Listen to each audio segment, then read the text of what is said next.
Un'importante iniziativa dal titolo "Noi ci mettiamo la faccia, non le mani" è andata di scena in occasione del 25 novembre, giornata internazionale contro la violenza sulle donne.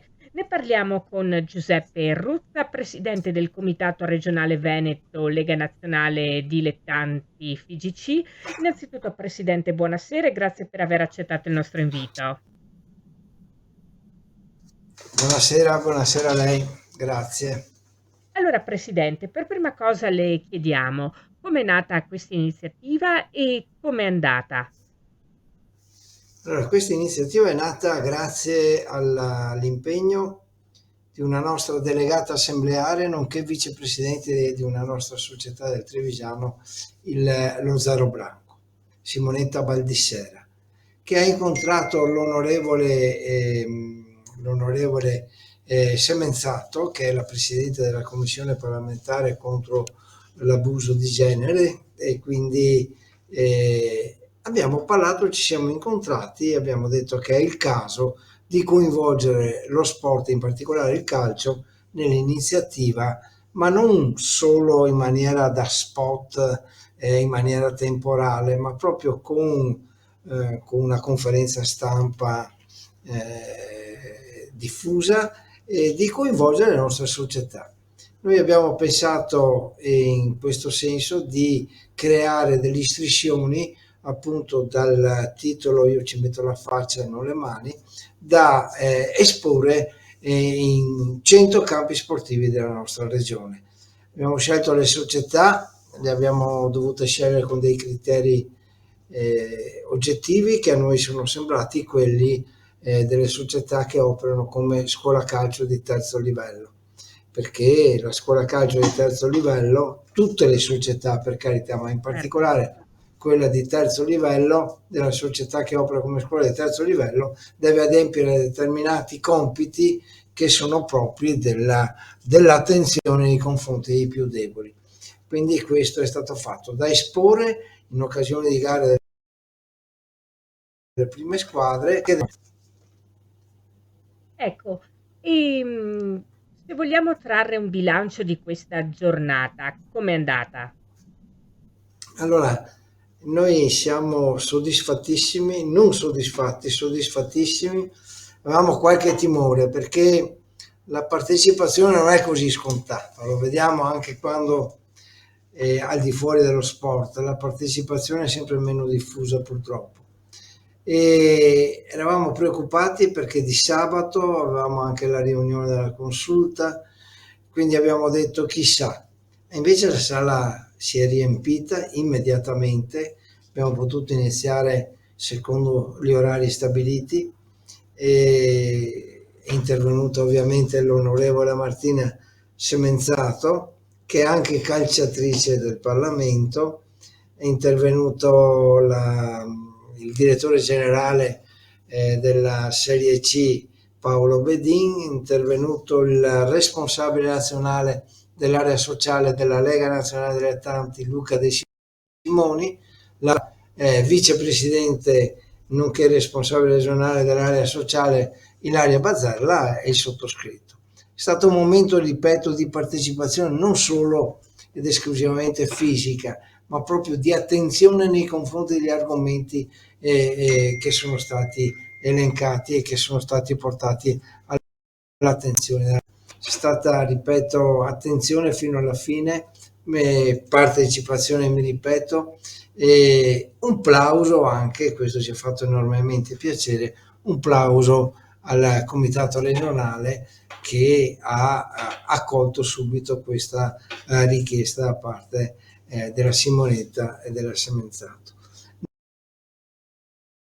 Noi abbiamo un dovere sicuramente civico per una forma mentale nostra che va verso un determinato indirizzo che è quello del rispetto di tutti, per una tutela delle nostre società e dei componenti delle nostre società. Tanti componenti, ragazzi, sono appunto figli, nipoti, fidanzati, mariti di tante donne, e quindi La ragione per cui siamo soddisfatti è proprio questa, la partecipazione di queste persone che sicuramente, grazie anche ai piccoli gesti come il nostro, non si renderanno, speriamo perlomeno, autori di quello che leggiamo tutti i giorni.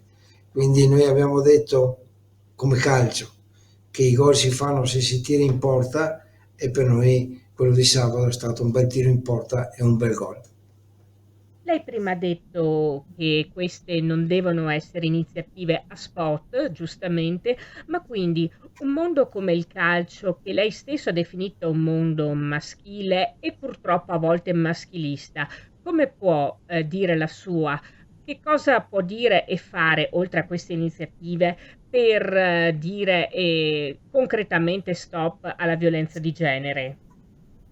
Ma noi ci siamo sempre, non è la prima volta che partecipiamo a queste manifestazioni, e non solo e non tanto con segnandoci il viso di rosso. Noi partecipiamo proprio nei campi e cerchiamo di lanciare dei messaggi e cerchiamo di lasciare delle testimonianze, in questo caso come le striscioni che rimarranno appesi nei nostri impianti sportivi. Ripeto, è la partecipazione, è continuare a tirare in porta. Questi, secondo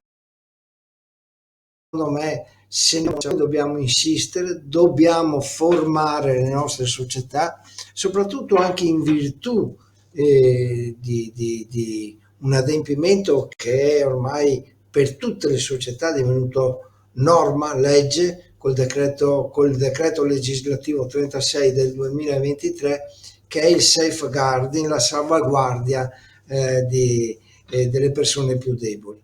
Quindi noi informeremo, abbiamo appena fatto un convegno in tal senso a Verona, che ha visto la partecipazione di più di 100 persone in una giornata in cui giocavano le coppe, martedì questo, quindi c'erano le nostre squadre che giocavano in coppa, eppure insomma i nostri dirigenti e le nostre dirigenti hanno la necessità di capire, mi scuso se uso sempre questo termine, non ne trovo altri, di partecipare in ogni modo alla vita, cioè il gioco del calcio, lo sport, lo dico sempre, lo ripeterò all'infinito, non deve limitarsi ad iniziare e terminare in un impianto sportivo, deve essere molto molto di più, deve essere un polo di aggregazione, deve essere un modo, l'allenamento, la gara, la partita deve essere un modo di crescere in maniera giusta, di creare, se non campioni, anche qua sembra retorica banale, ma di non creare campioni, ma di creare persone per domani. E se queste persone non sono violente, noi abbiamo raggiunto il nostro scopo. Chiarissimo. E dunque, per averci parlato di questa importante iniziativa, Noi ci mettiamo la faccia, non le mani, ringraziamo di cuore Giuseppe Ruzza, presidente del Comitato Regionale Veneto della Lega Nazionale Dilettanti FIGC, per essere stato con noi. Grazie a voi, grazie mille davvero. È importante che vengano pubblicizzate nel modo giusto, perché voglio dire, coinvolgono migliaia di persone. Noi, ripeto, ci siamo e ci saremo sempre, quindi a disposizione di tutti coloro i quali vogliono adoperarsi attraverso lo sport a lanciare messaggi positivi.